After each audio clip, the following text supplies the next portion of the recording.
Como é bom ser fã de Star Wars. Sim, a gente tem que aguentar várias e várias produções muito ruins, mas é por séries como Andor que eu fico muito feliz de gostar desse universo.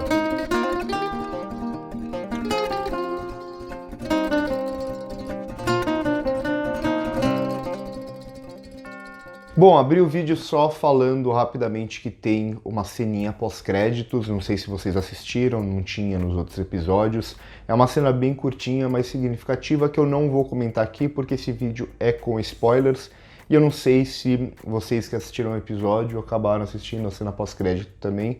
Então fica aqui utilidade pública para quem ainda não assistiu e bora falar desse último episódio e da temporada de forma geral. Dessa que é, pra mim, a melhor temporada, digamos assim, de uma série live action Star Wars. Não sei se é a melhor série, porque tem segunda temporada, muita coisa pode mudar, mas o que foi apresentado aqui é bom demais, assim. E é uma daquelas séries que eu gosto de dizer que parece que tem o coração no lugar certo. Não é uma série piegas, não é uma série que vai se usar apenas de artifícios dramáticos para emocionar o público facilmente. Não, tem toda uma construção muito boa durante toda a série, com alguns momentos muito especiais, digamos assim, né? Eu lembro de alguns, como por exemplo, quando o personagem ali do Andy Serkis fica na prisão, que é um choque muito duro que vem, e tudo isso acaba explodindo aqui nesse último episódio. Em alguns momentos um pouco mais sutis ou a portas fechadas, como por exemplo quando o Cassian descobre aquilo que a Marva deixou como uma mensagem para ele e o como isso vai tocar o Cassian de alguma forma. A chegada do Cassian encontrando a Bix também é muito forte, a gente vê como ela tá e o medo que ela tem até de fugir dali depois de tudo que ela passou, e claro, o ápice disso vai estar justamente ali no discurso da Marva, que vai inflamar toda essa rebelião ali em Ferrix. E eu acho muito interessante falar em rebelião em Ferrix, porque é aquele lance que eu já falei para vocês anteriormente, como determinar o início de um movimento histórico, de algo histórico acontecendo.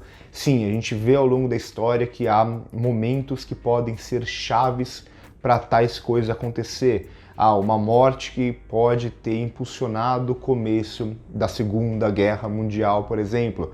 Só que aquilo não começa ali. Aquilo pode ter o estopim ali, mas acaba sendo uma sucessão de eventos que vem desde muito antes, mesmo que muitas vezes de uma forma meio imperceptível, algo que o garoto fala no manifesto, o garoto que já morreu, mas o manifesto dele fica vivo e é importante também aqui para o Cassian. Então a gente vê uma evolução do Cassian como um personagem muito interessante do começo dessa série para aquilo que ele vai chegar em Rogue One e para aquilo que ele vai ainda se modificar bastante em Rogue One também. Mas é esse lance, né? Muitos desses personagens até que morreram, mas eles deixam a sua marca de alguma forma, não só na série, mas no protagonista também. E esses eventos que vão passando e vão construindo tudo isso. Então, aqui no manifesto ele fala muito sobre a dificuldade de você manter o controle como uma coisa antinatural. As pessoas elas vão buscar a liberdade. Então, por isso, essa rebelião, ela começa aqui em Ferrix, ela começa em algum lugar específico? Não, ela vai surgindo naturalmente em determinados pontos da galáxia, com pessoas fazendo insurreições, justamente porque aquilo não é algo natural, digamos assim. O ser humano vai buscar a liberdade. Os seres aqui dessa galáxia de Star Wars vão buscar essa liberdade. A gente vai ver alguns pontos dessa liberdade nesses arcos que vão sendo construídos. Então eu falei para vocês que a série é dividida praticamente em 3 arcos e sobram os 2 episódios finais como essa finalização dos arcos anteriores. Então vai ter primeiro Ferrix, depois vai ter em Aldhani, que é uma espécie de insurreição, uma espécie de choque para o Império que pode despertar muita gente. Depois a gente tem também a insurreição da prisão, que também pode despertar muita gente aqui em Ferrix, quase como o choque final dessa primeira temporada, o choque final dessa luta da rebelião contra o Império. Então a rebelião é muito interessante como a gente é visto aqui, não como um início, claro, um início definitivo, a rebelião começou ali, começou em determinado momento por tal coisa. Não, como essa rebelião vai se construindo aos poucos ao redor da galáxia de uma forma meio desordenada e como isso acaba atrapalhando até o Império de conseguir lidar com tudo aquilo, porque o Império ele prega a ordem, ele prega o controle, e a partir do momento que o que luta contra ele é a rebelião, ela não é forte no sentido de ser organizada, de ser algo coordenado, ela é muito mais fraca em poderio do que o Império, mas como ela surge é muito difícil de se combater, é quase como uma praga para o Império.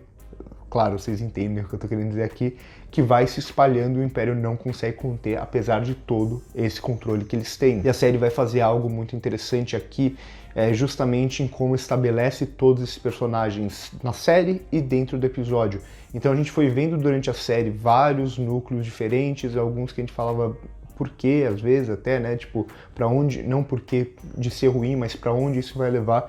E aqui, nesse episódio final, a gente vê todos esses núcleos se fechando em um episódio só, pro clímax, para essa grande explosão que vai ser o último episódio. A única que fica de fora, o único núcleo que fica de fora, é o da Mon Mothma aqui, que vai sendo levado pro destino que a gente já esperava, mas ainda assim é um núcleo muito interessante, eu gosto muito da personagem, desde sempre aqui na série ela é muito bem trabalhada também.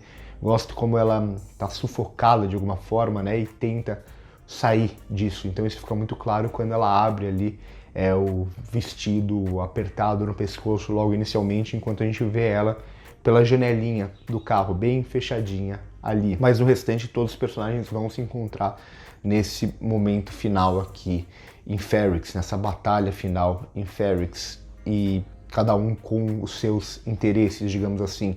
E não só esses personagens mais importantes, tudo bem, a gente vê o Luthien chegando ali para tentar matar o Cassian, a gente sabe que o Cassian vai aparecer ali por causa do funeral da Maarva, a gente sabe que o BSI está esperando todo esse tipo de coisa.